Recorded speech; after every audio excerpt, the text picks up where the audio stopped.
All right, hello guys, welcome to Angie Blog. I'm sorry it's been a long time that I haven't been here, but I'm here to tell you why. Yay! But I can't stay too long. I'm going to add a couple videos that Father God wants me to add into this message. But basically is that everything is being unfolded. He keeps been saying that everything will be revealed in divine timing. It has been revealed already. A lot of us, it's, for some people it takes a lot to process, but other people, you process right away, which is good. This is definitely a confirmation for a lot of you. I haven't been able to be here as if you look at the best way that I can explain is from this movie. I recently saw it when I was going to training. I'm starting this couple, so in a couple of months I will try to be here as much as I can, but I can't. But I will be definitely on social media whenever I have breaks and stuff like that, and usually at nighttime is what I will have breaks. But the movie is going to be in the link below if you'd like to know what exactly that I will be doing in the past 2 months. It's a beautiful place. I'm really excited to be with new campus, learning new abilities to do better caregiving. It's definitely it will improve my caregiving career for sure.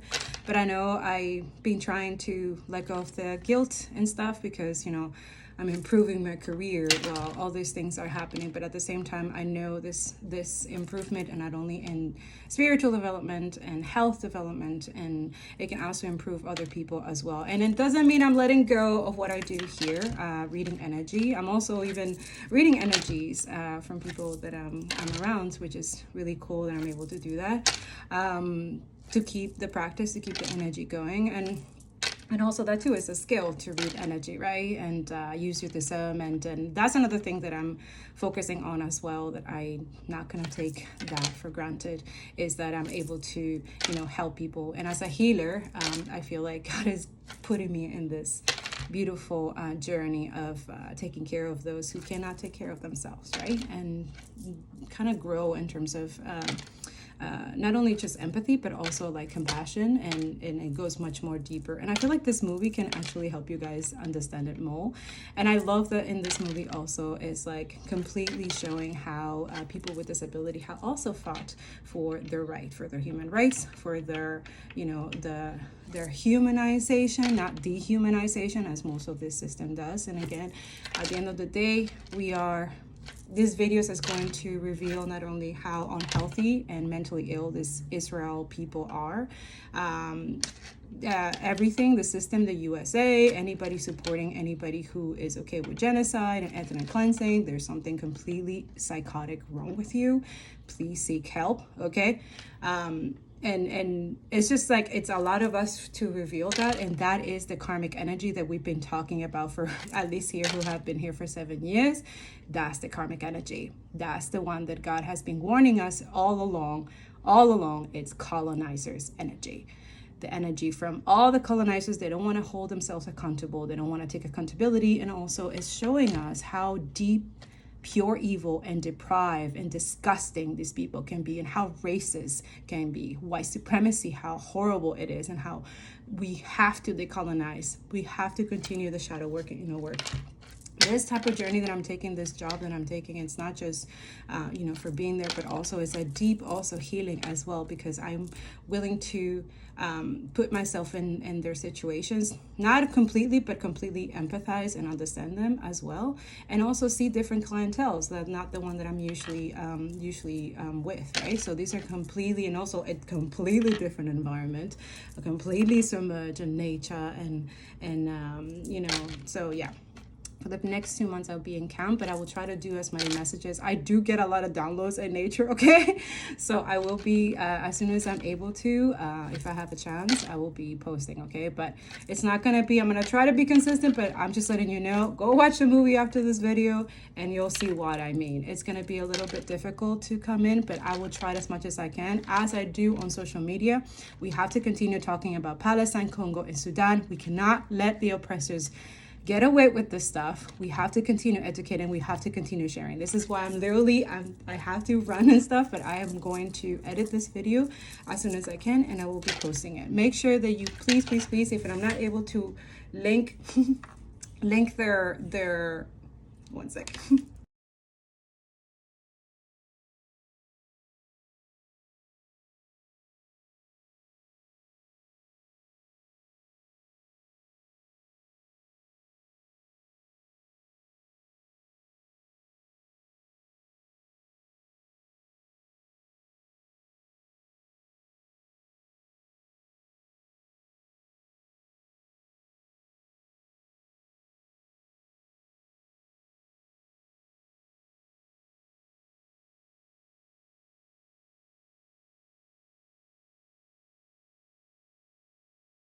Zionism was an anti-Semitic idea from the start. It was always a kind of presented as a win-win to European powers of like, you get rid of your Jews and we get a state that will be your sort of sub-imperial power in the Middle East. And so there were many Jews who opposed Zionism, before the Holocaust, because they saw it as an anti-Semitic idea that was just European states wanting to get rid of their Jews, and that was going to further demote Jews as sort of second and third class citizens, because why aren't you in Palestine, right? I mean, to the extent that the only opponent of the Balfour Declaration in the British cabinet was the only Jewish member, Edwin Montagu, who said this was an anti-Semitic idea.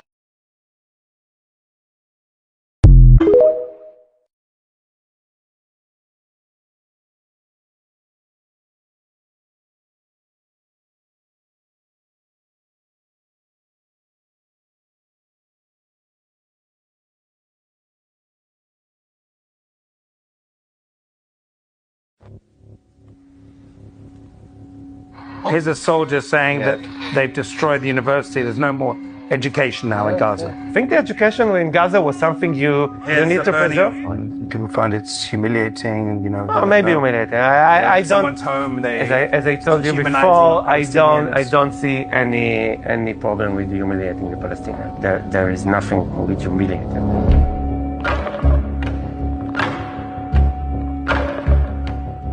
ברור שיש תחושת עליונות. ביום יום אני הולך עם תחושת עליונות, אל מול עזה. מי לא מרגיש עליון ביחס אליהם?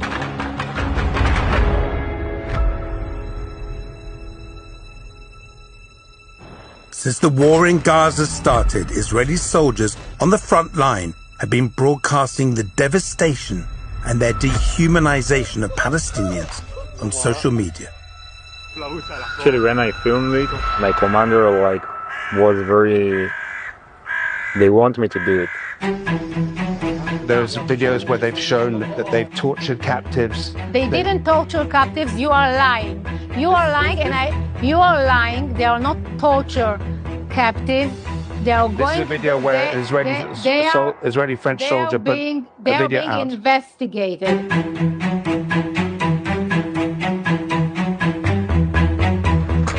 Extremists who were once considered fringe are becoming more mainstream, emboldened by the rhetoric they hear.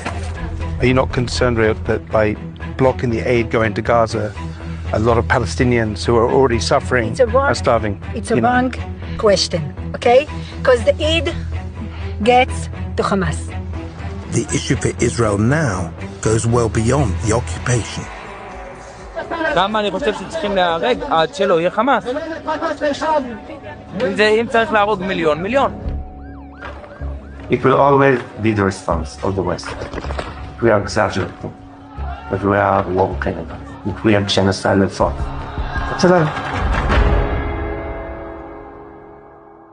ממש לא אכפת לי, ואני לא חושב שצריך להיות חיים ביום שאחרי בעזה.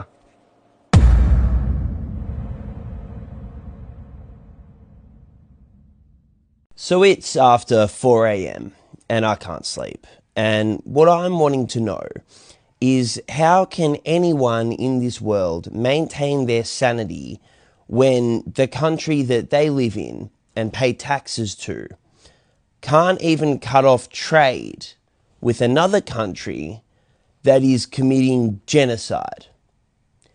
And that genocide's being broadcast online to the entire world. And the countries that we're living in can't even cut off trade with that country that is bombing and murdering children en masse. And our countries can't even cut off trade with that country. Like, it is well beyond the point at which we should have had military intervention to stop what's going on in Gaza. But our countries can't even get to the point where they can agree that, yeah, we should cut off fucking trade with Israel. Like, my taxpayer dollars are going towards genocide and the mass murder of children. And I'm meant to somehow maintain my sanity and just go on each day as if everything's fucking normal. Like, how? How the fuck are we meant to do that? To be clear, things aren't normal. We shouldn't be acting as if things are normal. Capitalism is the problem here. We need to fucking radicalize. Make a fucking nuisance. Make our governments listen. Let's start fucking overthrowing shit.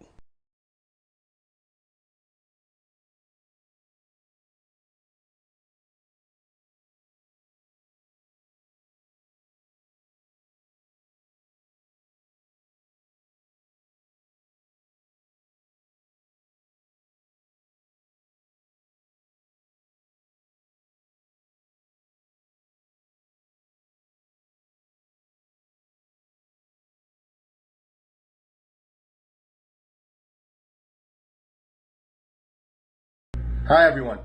So I'm not really a fan of using AI imagery when we have endless real footage to show the world. But I had 2 AI images generated to prove a point to you all. Here's the first one. My question to all of you, so-called humans out there. What would you do if you saw this? If you saw a child walk onto train tracks with an oncoming train heading his way, what would be your immediate gut instinct? I'm not going to answer that for you. You can answer that for yourself. And we all know what the answer would be. Now look at this image with the same child. Now what would you do in this circumstance? What are you doing right now in this circumstance? Because this is the reality right now. What makes this different? Here, I'll tell you. In this image, this would be an accident, as this train would in no way purposely run this child over and kill him. In this image, the same can't be said, as Palestinians have been killed in this very way, with Israeli tanks running them over and killing them. But more specifically, Israel is intentionally targeting and killing children every single day. In this instance, it's in the news. In this instance, it's not. In this instance, you scream for them. In this instance, you're silent. In this instance, you move. And in this instance, you sit and watch. Ask yourself why.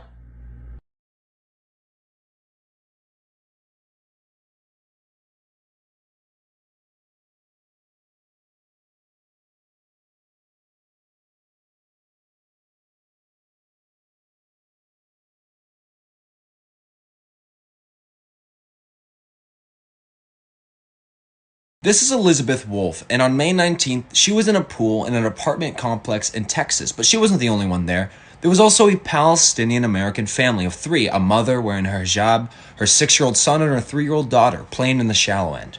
And when Elizabeth heard the mother speak a foreign language, she approached them, interrogating the mother about her race. And when the mother said that she was Palestinian, Elizabeth Wolf jumped into the pool and dragged her son and her daughter to the deep end to drown them. And as she held her daughter's face under the water, she snatched the mother's hijab off of her and beat her with it. The son was able to escape, but the daughter couldn't, and her lungs were filled with water. But luckily, she survived. But that's not where it ends. When Elizabeth Wolf was arrested, she yelled out to a bystander, comforting the mother, and said, "Tell her I will kill her and kill her whole family." But it doesn't just end there. This incident just hit the news, and I want to show you what happens when you look up Elizabeth Wolf's name on Google. So here I am, looking it up. This is from my phone. I screen recorded this. And it says, Muslim women accused of trying to drown children. My only question is, why the hell does it say that? It doesn't even say the word Palestinian. The Muslims were the victims in this situation. What it should say is Islamophobe accused of trying to drown 2 Palestinian children. But it doesn't. At best, she's a murderous Islamophobe enraged by Israel's propaganda and the Western media. And at worst, she's a Zionist trying to murder another Palestinian abroad. About a week ago, I put together a video where I talked about multiple instances over the past few months where Zionists, driven by their hate, murdered or injured somebody in countries all across the world, and this just adds on to these attacks. Now, Elizabeth's bail bond is set at $40,000, but they're not even treating it like a hate crime. They're not even investigating this for a hate crime, and I think it should. And I think that bail bond needs to be set much higher. Please share and repost and copy the link on this video a bunch of times before you leave so more people hear about this. If you want to do something to help Palestinians, I have a ton of links in my bio that you can go to. Thank you, and free Palestine. If you are visibly Muslim and lives in the south, you need to hide your kids. Because a woman just tried to drown 2 kids of a visibly hijabi Muslim woman in a pool. Once you read through the story, you find how crazy this interaction was. She went up to the woman and asked her where she's from and if the kids are hers. The kids were a 6-year-old boy and a 3-year-old daughter. Then she jumped into the pool and tried to drown the 2 kids.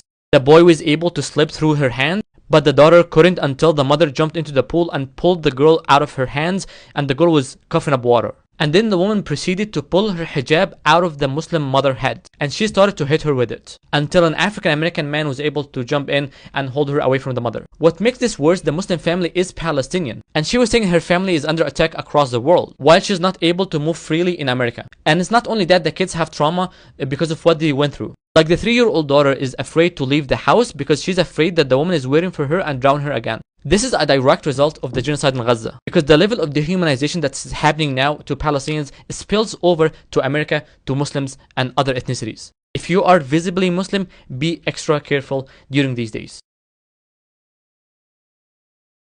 Congresswoman just introduced legislation that could help stop the war in Sudan by banning weapons sales to the UAE. Sudan is becoming the world's worst humanitarian crisis, and the whole world is silent about it. Here's the thing, this is not a civil war. This is an armed conflict fueled by international players, mainly the UAE, who are funding the genocidal paramilitary group RSF so they can smuggle gold out of the country. Now, it turns out that the UAE buys a lot of their weapons from the United States, so this bill could really have an impact. Wars like this continue because of companies like this that profit off of them, and guess what? They're subsidized by our tax dollars. The way to end this war is to cut off RSF. If you've ever traveled there, then you'll know that these are some of the kindest and most generous people. And I know because I was there when the war broke out, and it's because of their kindness that I got out safely. Please share this to bring attention to this bill, or just please speak up for the Sudanese people. Conditional support syndrome, if you've seen it or you suffer from it, this is for you. People who are in support of free Palestine, but reluctant to show support without getting a golden star. We've seen this with Western feminist groups because they believe that they are in support of those who are oppressed, but only when the oppressive system falls apart and completely collapses. We don't need that. We don't want that. That's called jumping on the wagon. When the work is done, when the heavy lifting is done. We're seeing it quite a lot in Western media that is very complicit in its language and its justification of the genocide of Palestinians in Gaza and the West Bank as well. When they come in and they try to whitewash Palestinian stories, and when challenged, they respond with, we're in support of Palestine, we're covering stories of Palestine. That's doing your job. You're not doing us any favors. If you believe in solidarity, you have to believe in accountability. There's no possible way to dismantle an oppressive system like the Israeli apartheid state without holding it fully accountable for the genocide and ethnic cleansing against the people of Palestine. And if you want to do that, do it for yourself. Do not do it for credit. Do not do it for a golden star. That's not only condescending, but also dehumanizing and functions as a method, our oppression. You become a tool in the hands of the occupation, not an ally. Little fleeting thought as I put my socks on about when we speak about racism. People take the allegation of racism to be like a personal attack on their moral character. Like, how could I be racist? I'm not a bad person. No, it's got nothing to do with being a good or bad person. You're racist because you were raised in a racist society. You were socialized into racism. The moral imperative is not for you to not have prejudice. It's impossible for you to not have prejudice. The moral imperative is for you to intellectually make the decision that all human beings are equal, and that you will check that prejudice whenever it comes up in any given situation, and then inform the way you act based on checking that prejudice. Instead of being hurt that by the acknowledgement that, oh, yeah, sometimes I'm racist. You know what I mean?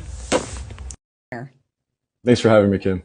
So when did you get back from Israel? I was there for about a month and a half, from the middle of October to the end of November. And then I was there for another month and a half, the beginning of March to the middle of April. Okay, so you got back fairly recently. And the footage that we're going to show and a lot of these images, are these from this last trip that you took, or was this from the first trip you took? Most of them are from the last trip, Okay. I think. So tell us what you were doing. What did you do the first time, and what did you do this last time that you were there? So the first time I went, I mostly spent my time in the West Bank.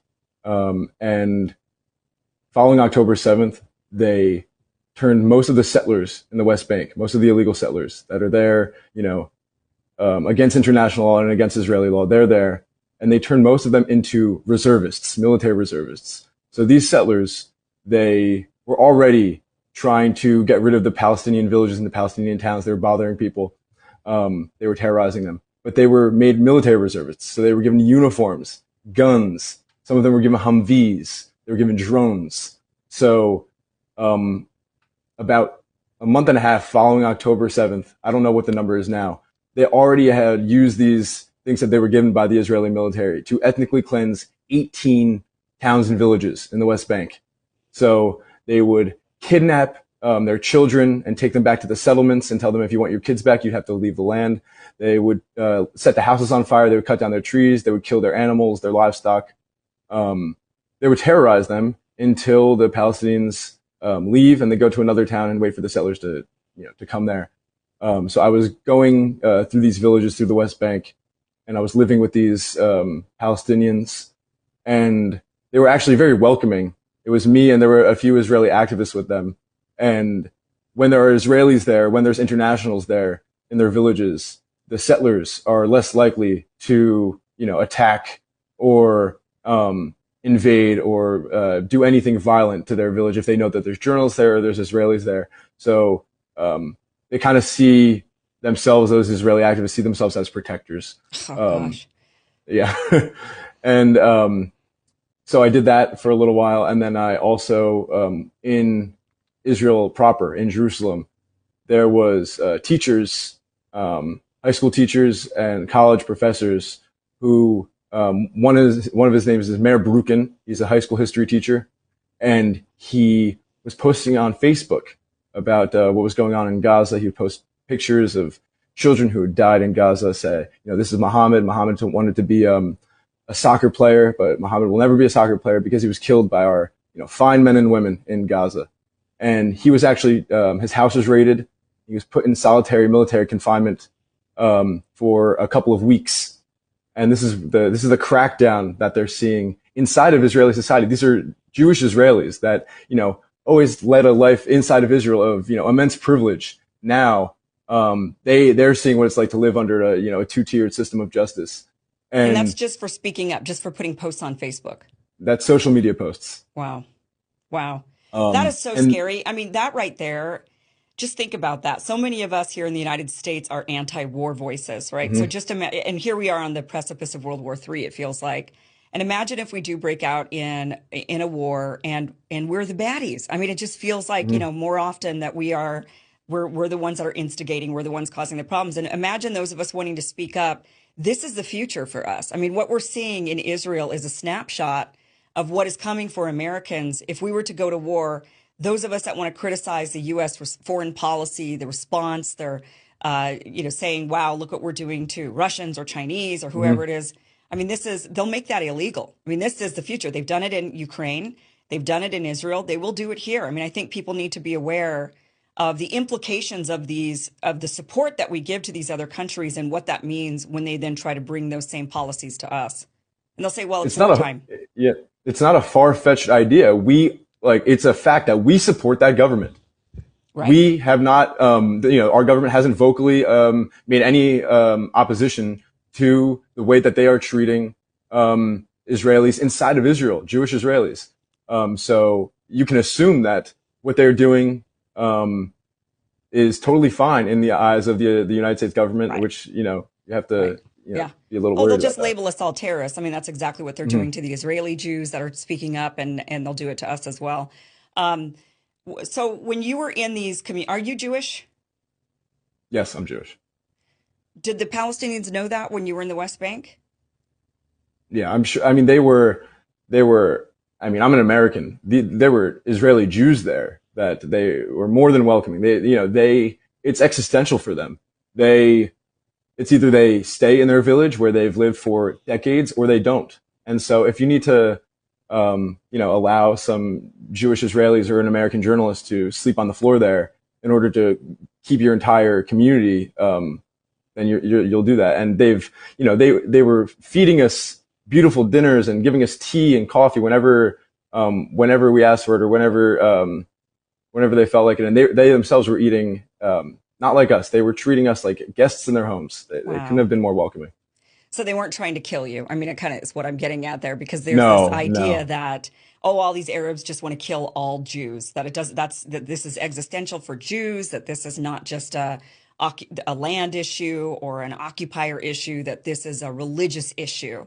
But you're saying that there are Jews living amongst the Palestinians, not only American Jews like yourself, but Israeli Jews who are part of the government that or their nationality is part of the oppressive country more than, although the United States, I suppose, is equally, since we're the ones that allow it. And they didn't try to murder you, kill you, hurt you. They weren't saying things. I mean, did they make disparaging comments about you? No, they were extraordinarily nice. I did ask a few people, a lot of people in America, I asked this question. A lot of people in America are told that the Palestinians are anti-Semitic. They don't like Jews. And they've heard this before. And they were very quick to explain to me, no, it has nothing to do with Jewish people. My brother here, he would point to an activist. He said, my brother here is Jewish. It's not about Jewish. It's about Zionism and the state of Israel and what the army is doing to us every day. But they were very quick to tell me that has nothing to do with being Jewish. Okay, so this last trip, you were there this last time in March and April, and you embedded yourself with a group of Israeli nationalists. I want to play this video. You're in the middle of making a documentary, right? Is that what this is? This? Yeah. I mean, is that what all this footage is coming from? I think this is you're about to play, I think, a 3-minute video, which is a trailer to a documentary report, which we already had put out on the Gray Zone. Oh, you already did put this out? We did. Oh my That's gosh, where all these interviews are from. Oh, okay. Well, we'll modify the link down below and make sure that the link to the documentary is there. How long is it? It's about 20 minutes long. So it's a shorter. So it's not like an hour. Yeah, it's a short documentary. No. Okay. So I want to play this clip. This is the trailer, and this kind of gives an idea of what you were doing there and what you were seeing. Pretty crazy stuff. Here this is.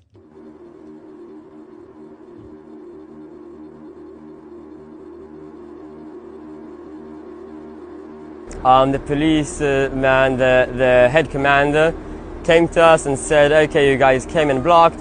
We don't want to fight. And he said to us, I'll just lock the gate. You guys don't need to stand in the sun. We got lollipops. We got watermelon from the police. Lollipops and watermelon. Yeah, watermelons, and was great with them. So no food, no nothing. No, they don't deserve it. What I care? Kill them. I don't care. Do you trust Palestinians? No. I know all about them. I don't trust them. I want them out of here. What do you think should happen to Gaza? I want to be civilized with Jews from Israel.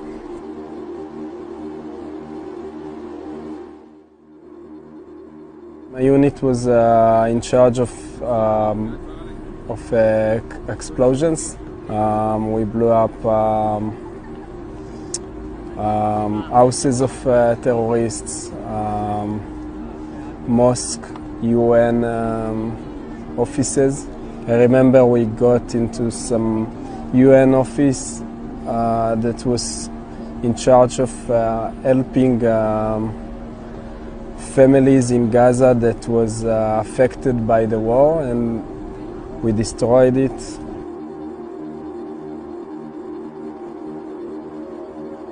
We give pastries for the people, for the soldiers, for the cops, for everybody. This is what we give to our people. This is real humanitarian. okay? They need to block the aid to Gaza. They need to block the gas to Gaza. Everything to block. And this is what we do every week, 2, 3, 4 times a week. And as the Bible says, this place is for us, it's promised for us, so they can starve to death to pay on the things that they've done to us on the 7th of October. אני חושב שצריך, לא יודע, אני חושב שצריך כולם להיות מאוחדים ואנחנו צריכים, אנחנו נכנסים, צריך להיכנס חזרה לעזה ולהשתלט שם על המדינה, להשתלט שתהיה מדינה שלנו. Bibi is a puppet of Biden, because we cleaned all Gaza, except in Rafiah. Why aren't we going in there? Because Biden asked us not to. That's the only reason. There's no reason not to.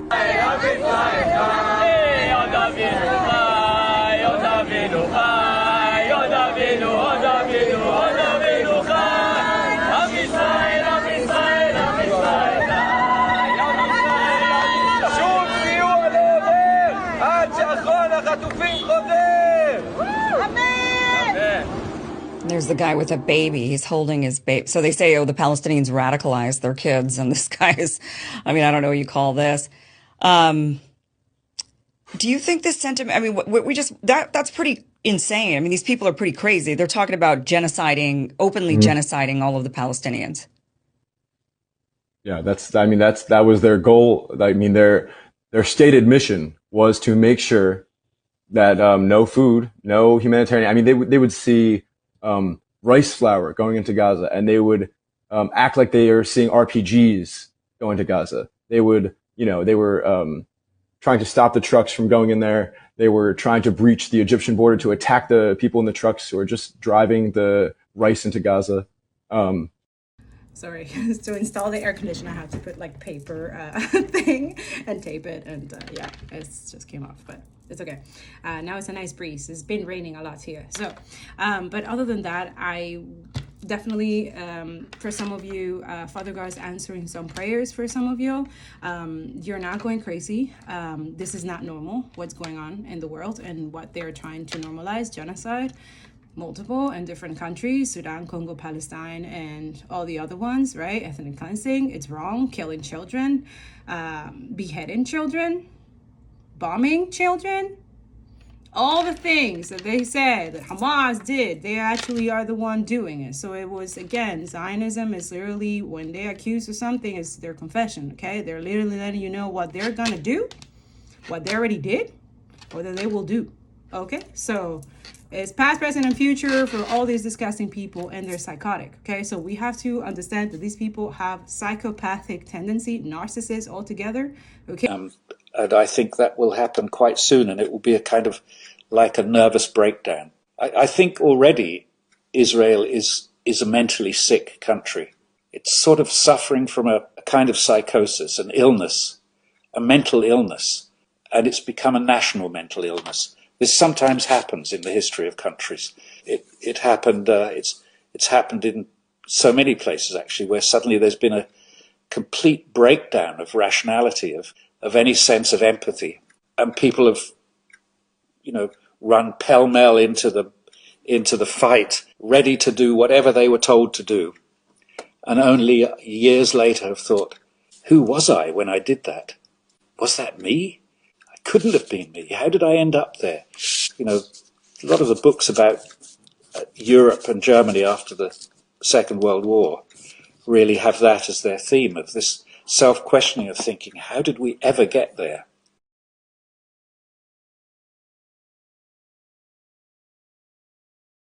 I desperately need to ask you for two things. I really, really need your attention. But before asking you anything, let me show you something. This is a lady who was raped by 20 men, 20 different people. Before raping her, they killed her 7 children and her husband in front of her. After raping her, they boiled hot water and poured it on her. This is just a lady who is crying, who is begging, who is in pain, and sharing her story of her 6-year-old daughter that was raped. And this is Kaminzobe. This is a guy who was at work as usual, and people came, took him. They butchered him, they barbecued his fresh meat, and they ate him. Yes, I didn't say that wrong. They ate him.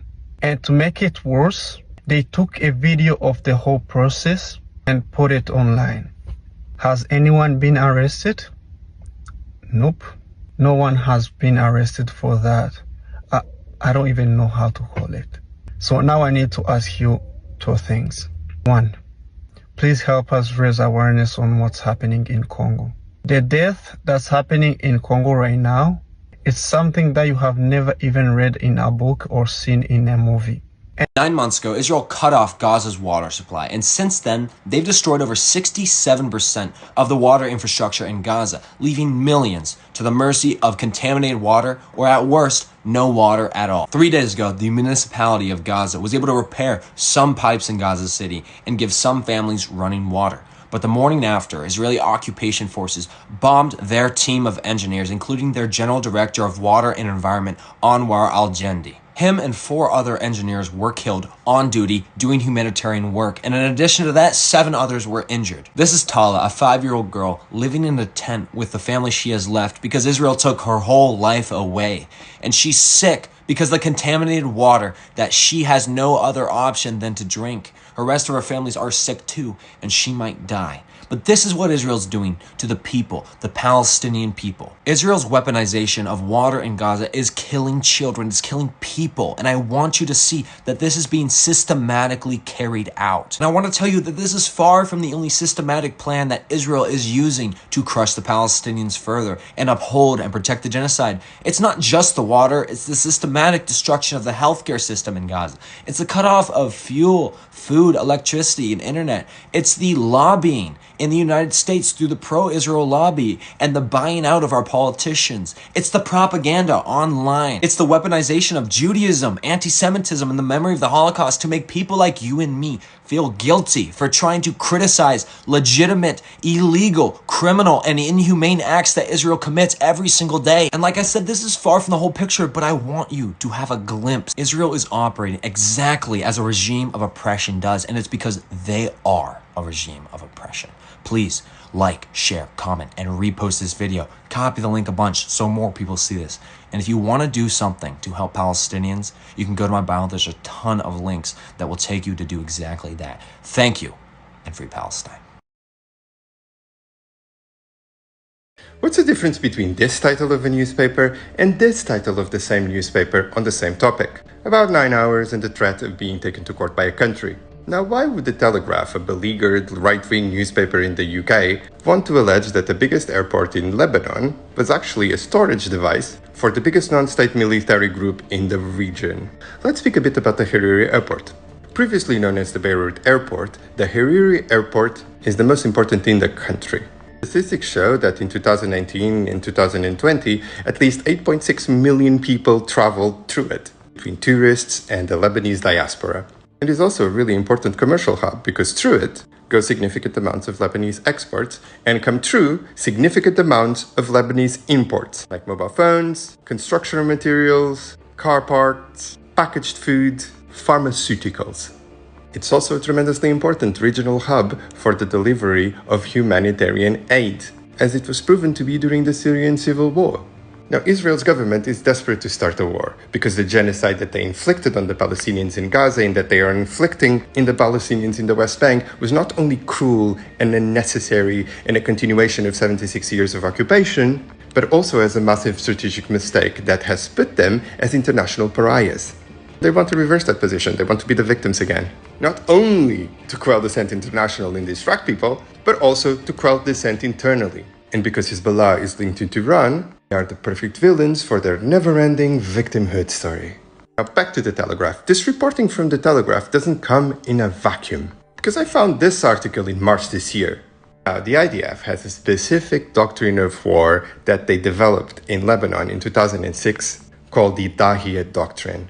called after the neighborhood that they alleged was the center of activities for Hezbollah and that they leveled to the ground. This doctrine is basically a war crime. It's based on the idea that you have to destroy as much of your enemy's infrastructure as possible.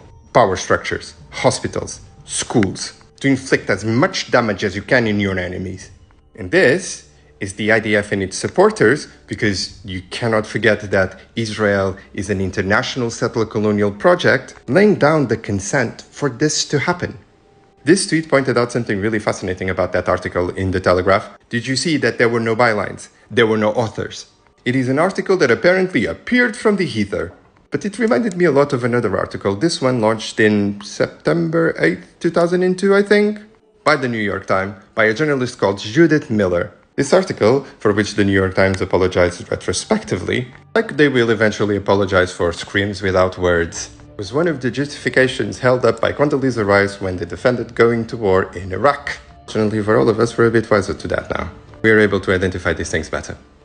No matter how hard Israel and its sympathizers try to remove our people's dignity, they can't. Do you know what's happening instead? It's showing how depraved and uncivilized they are.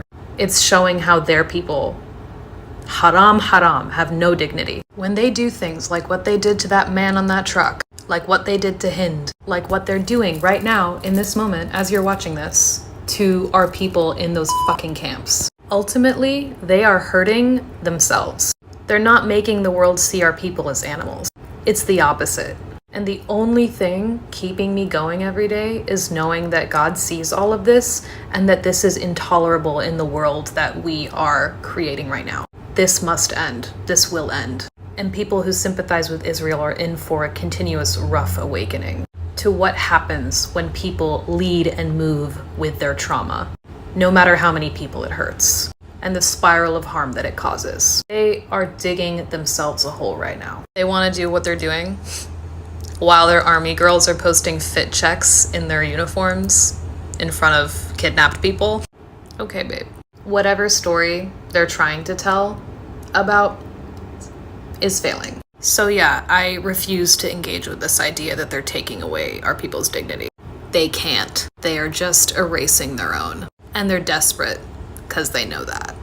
האמת היא שחשבנו בהתחלה להוציא את זה בכלל ממשרד הביטחון, בסוף תוצאה של שני שיקולים, אחד, שזה יהיה יותר קל לפגיעה בהקשר המדיני, משפטי, שאולי יגידו שעושים פה עכשיו סיפוח, עיתונות וכולי, לא שתינו את המעמד המשפטי של הקרקע, עדיין המפקד הצבאי הוא הריבון, אבל יצרנו מערכת אזרחית נפרדת. יש משרד בתוך משרד הביטחון, יש משרד, יש שם מנהלת, זה כמו משרד, יש מנכ"ל המנהלת, הוא מוגבל למנכ"ל של משרד ממשלתי, יש סגן ראש מנהל אזרחי שהוא אזרח, עובד משרד הביטחון, כפוף לא לראש המנהל האזרחי, לא לאלוף הפיקוד, כפוף למנהלת האזרחית, קיבל ישירות מראש המנהל אצילה של כל הסמכויות, לא נכנס עכשיו לפרטים המשפטיים, שאפשר לי לשכנע את ראש הממשלה, ואני אגיד לכם גם מילה טובה, כי לשבחו יאמר, ברגע שהוא הבין את האירוע, הוא איתנו על מלא.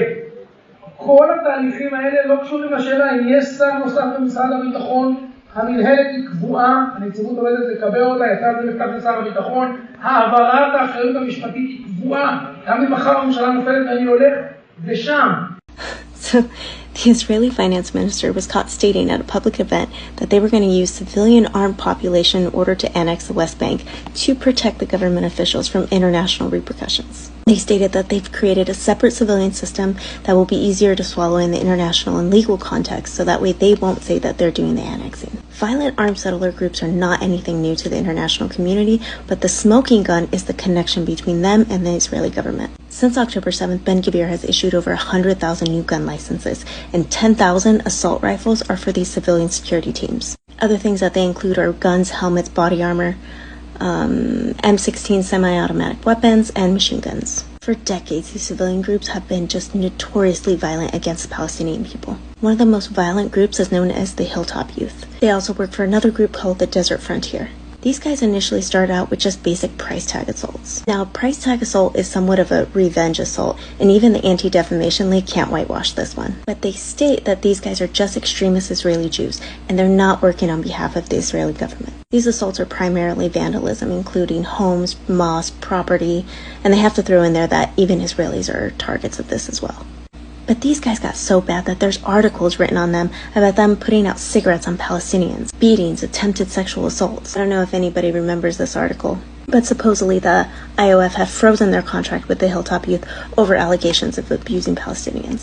Like they really give a shit. Since October 7th, about 800 new civil defense teams have been set up throughout Israel. And these volunteers have the right to make arrests, use force, enter private property, conduct a search, and even confiscate property. In other words, all the shit that they do when they break into Palestinian homes, take their stuff and kick them out. And who is allowed to enlist? They check applications to make sure that none of these people have police records. But Israelis don't get charged with abusing Palestinians. So most of these people aren't going to have a record for anything. What did they say about the Palestinians in Gaza? Nobody in Gaza is innocent? That they hide behind their civilian population? This is very much giving that vibe.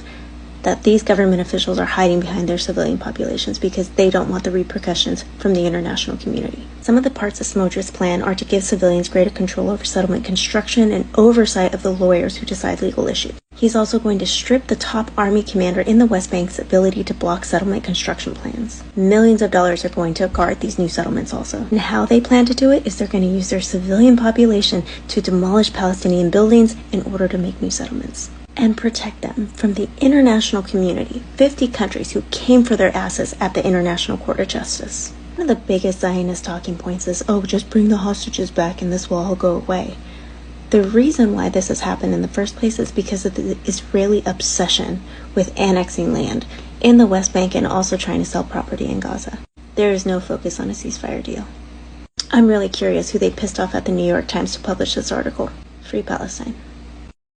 And they're heavy colonizers. And these are people conditioned and programmed like this. So this is the karmic energy that a lot of your Father God is telling you, make sure you're praying, make sure you're repenting, make sure that you are not okay with genocide and ethnic cleansing. That no matter what anybody says, you need to get out of the status quo. Be like his son, Jesus Christ, in the name of Jesus. Glory be to God. Amen. Be like Muhammad. Peace be on him. Be like his true prophets. They didn't give up about, they went beyond. And that also, that movie that is going to be the link below, Netflix has given you guys the right to see it. It's also on Netflix too, but this link at the bottom is going to show the full movie. It shows you how hard what I'm able to do right now, work for these people and give them the care and be there for them and give them that experience that anybody who has legs, arm, and all that stuff can do any time of the day, right? So it shows how even they have to literally fight for what we have right now. So a lot of us, we have a lot of rights, human rights and beautiful privileges that we take for granted, that we think that it was fought. It was a lot of protest. It was a lot of resistance, okay? This is why I told you, resistance is sacred. This is why Zionists can't stand people who are resistant, because these people are insane. They are acting like a victim after they abuse, they do all kinds of things, and then they act like they didn't do or they're denied. So they believe their own delusional. It's just insane. Okay, so again, I'm glad I will show you some videos here. I'm glad there's some doctors, psychiatrics, people who are in the mental institution field, expertise, career. They're able to actually confirm to a lot of you that yes, most people in Israel and people who support genocide, who support Israel, they have they have a mental illness. Absolutely. It's just not being diagnosed. Yeah. Okay. And then on top of it all, these are people that have something against people who do take therapy, do go to, because it's not normal what we're living to. And if you need to talk to someone, if you need counsel and stuff like that, please go seek help. Okay, there's nothing wrong with that. Don't let that disgusting status quo capitalist crap make you feel that, going to therapy or seeking advice or talking to someone that is something wrong with. No, it's something wrong with those people who don't seek help. Do you understand? Please. All right. This video is going to help you. I can't make it any longer because I got to go. But I love you. I hope this brings some... how do I say this? Like I always say here, this is for educational purposes, but also brings some enlightenment. It brings awareness, because awareness is everything, okay? And that's what is going on, is that the illusion, the constant thing that they used to use is not working, and it never will. That's the only thing that they know it very well, that it's not going to work anymore. Trying to dehumanize Palestinians in Congo and Sudan, Sudanese, in Puerto Rico and Haiti, trying to make them that those who advocate for them, those who protest, those who are anti-genocide and anti-Zionist, that there's something wrong with us. But the thing is, they are only projecting. I talk about this. There's another video talks about projecting. That's all they're doing. Why? Because they have nothing. They have nothing. Everything is being revealed. Their lies, their betrayals, their torture, their murders, their crimes, their war crimes. Everything is in our face. Now it's up to us to use discernment and do the right thing, because everybody's being shown the exact same thing too. The exact same thing. But now it's up to us to take accountability for our own actions and also for those of others, and make sure that we are working in our own communities, in our own environment, but also share and educate others to also debunk all this horrible propaganda that they're trying to, make themselves look like the good guys and acting like a victim. And also people, the crocodile tears and the, constantly projecting or gaslighting. You need to understand your enemy. You need to don't understand your enemy, okay? Colonizers are the best gaslighters, manipulators, and control freaks, okay? And obviously, they have narcissists around them, which, like I said, anybody who's racist or narcissist, they're demonic. They have demons that they have to deal with. We are not their God. We are not their mom and dad. We're not their therapist. Your only job is to trust in God, have faith, and plant the seed, like he said, and continue going. That's about it. A lot of us don't start focusing so much on these Zionists and their comments and their chat. Ignore. For real. Don't waste your time with that, because if they're not educating themselves, if they're not changing their perspective, which most of us already have done, and it's just blasted, genocide's live in our faces, and these people have the audacity to come into our faces and lie to us and tell us that there's something wrong with us because we don't support genocide, you're fucked up. And most of y'all, those people are dead to you, isn't it? Yeah, I know the feeling. But even those people, I just feel bad for them. Yeah, I have nothing, you know what I'm saying? I just feel bad. It's so sad, and the embarrassment and all the shame. You should be ashamed of yourself. And you will. It's going to be so hard to deal with that most of y'all, you might not be able to handle it, which is why I heavy in this energy, seek counsel. Not just spiritual counsel, which spiritual counsel is good. Some good Reiki, some good crystal healing. That's good. Holistic therapy is also really good, okay? Indigenous, I'll always talk about this, that at the end of the day, we have to dismantle everything, decolonize completely, and rebuild. The new earth does not come with Zionists and racists and dehumanizing and genocide and capitalism. It's just not. And they know it. So let's stick to the course. Stay focused, okay? I love you guys. I hope this helped, and I'll see you in the next one. Bye. Free Palestine, free Congo, free Sudan. And free all the oppressed people in the name of Jesus. Amen. Bye.